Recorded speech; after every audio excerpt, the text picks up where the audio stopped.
Students, good morning. After studying Introduction to the Sonnet to His Love, or Shall I Compare Thee, we come to study its text, word by word, line by line. The poet here starts with saying, Shall I compare thee? Thee means you, his friend, Earl of Southampton, whom this poem has been addressed. To a summer's day, कवि कहता है, क्या मैं तुम्हारी तुलना ग्रीष्म ऋतु के दिनों से करूं, जो बहुत ही सुहावने दिन होते हैं, क्योंकि फॉरेन में पूरे साल भर सर्दी पड़ती है और ग्रीष्म ऋतु अच्छी मानी जाती है। क्या मैं तुम्हारी तुलना ग्रीष्म ऋतु से करूं, जो जवानी का प्रतीक है? Thou art more lovely and more temperate. लेकिन मैं तुम्हारी तुलना ग्रीष्म ऋतु से कैसे कर दूं? तुम तो ग्रीष्म ऋतु से कहीं गुना अच्छे हो, कहीं प्यारे हो। You are more lovely than you are lovelier than the summers days and you are more temperate. Rough winds do shake the darling birds of May. जब समर ऋतु आती है तो मई महीने में सुंदर सुंदर फूल खिलते हैं, दिखने में बड़े ही सुहाने लगते हैं, लेकिन उन फूलों की उम्र नहीं होती है। तेज हवा का झोंका आए नहीं और वो फूलों की कलियां टूट कर नीचे गिर जाती है।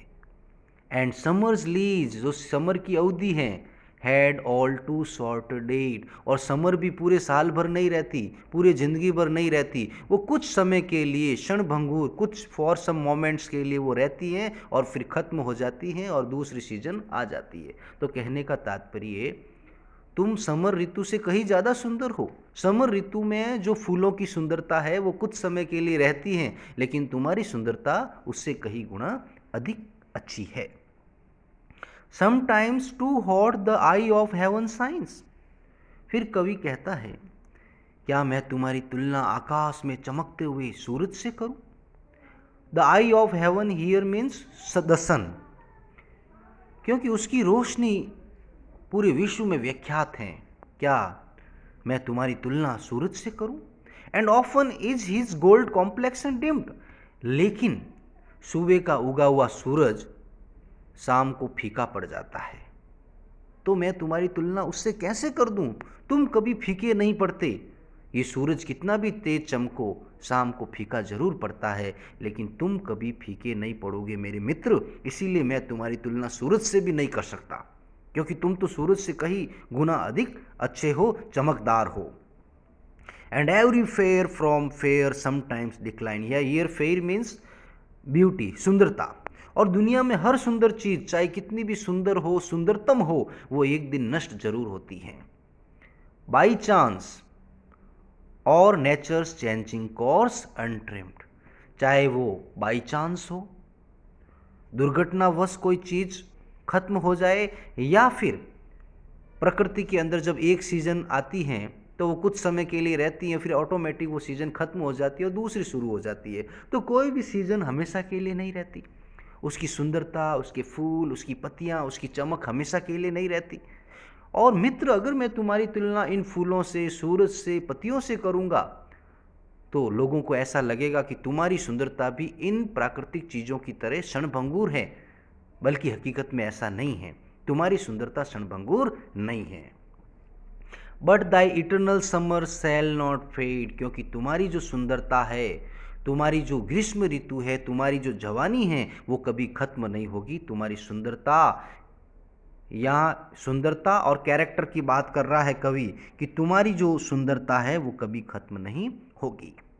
Nor lose possession of that fair thou owest. और जो सुंदरता, द फेयर, जो फेयर तुम्हारे पास है, जो ब्यूटी तुम्हारे पास है, जो यूथ, जो जवानी तुम्हारे पास है, वो कभी खत्म नहीं होगी। Nor shall death brag thou wanderest in his shade. और ना ही मौत तुम्हें घसीट कर ले पाएगी। कहने का मतलब, तुम्हारी कभी भी मौत नहीं होगी। देखिए पहले ही मैंने बता दिया है, आप सोचोगे मौत क्यों नहीं होगी। कवि शुरुआती 12 पंक्तियों में केवल समस्या का बखान करता है और अंतिम 2 पंक्तियों में उसका सॉल्यूशन देता है। तो हम लास्ट तक पढ़ेंगे तब पता चलेगा कि कवि ऐसा क्यों कह रहा है। कवि कह रहा, मेरे मित्र तुम कभी नहीं मर सकते, तुम्हारी मौत कभी नहीं हो सकती। When in eternal lines to time thou growest, क्योंकि तुम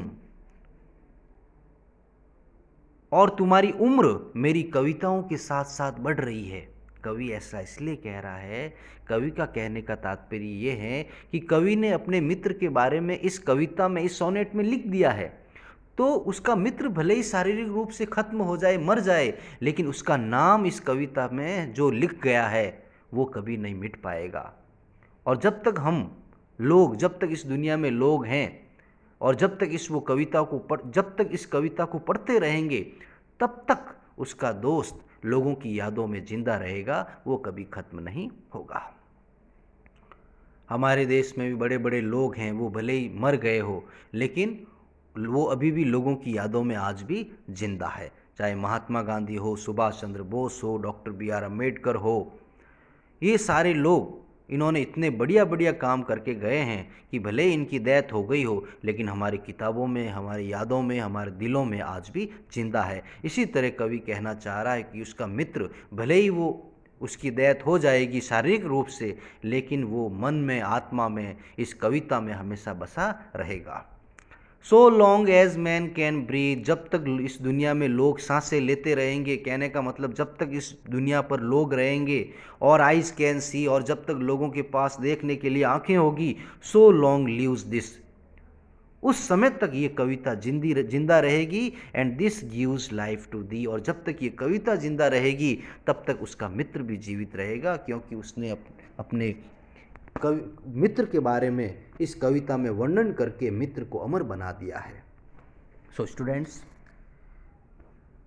इन this poem the beauty of the poet's friend has been immortalised by the poet. In the opening line, the poet asks a question whether he should compare the beauty of his friend to that of summer.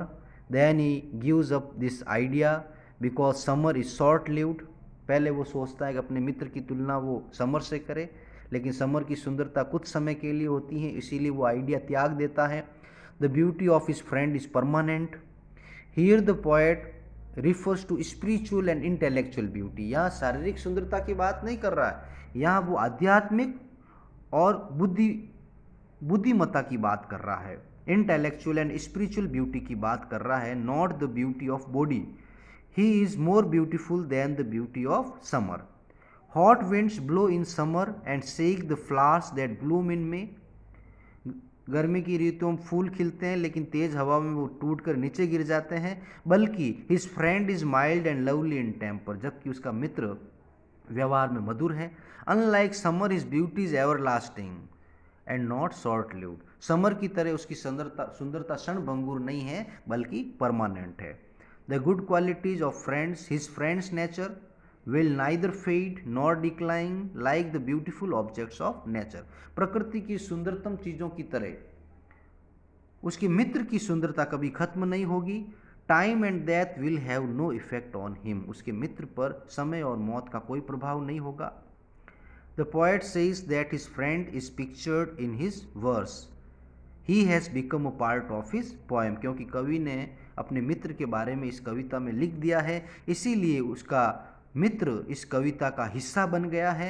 So long as men live on earth, जब तक लोग इस धरती पर रहेंगे, सांसें लेंगे, देख पाएंगे, तब तक वो उसके मित्र के बारे में पढ़ते रहेंगे, और इस तरह से उसके मित्र को उसने अमर बना दिया है। दस the beauty of poets friend will become the part of eternal things. So students, I hope you understood this poem very well, and still you find any problem, you may contact me. Thank you very much.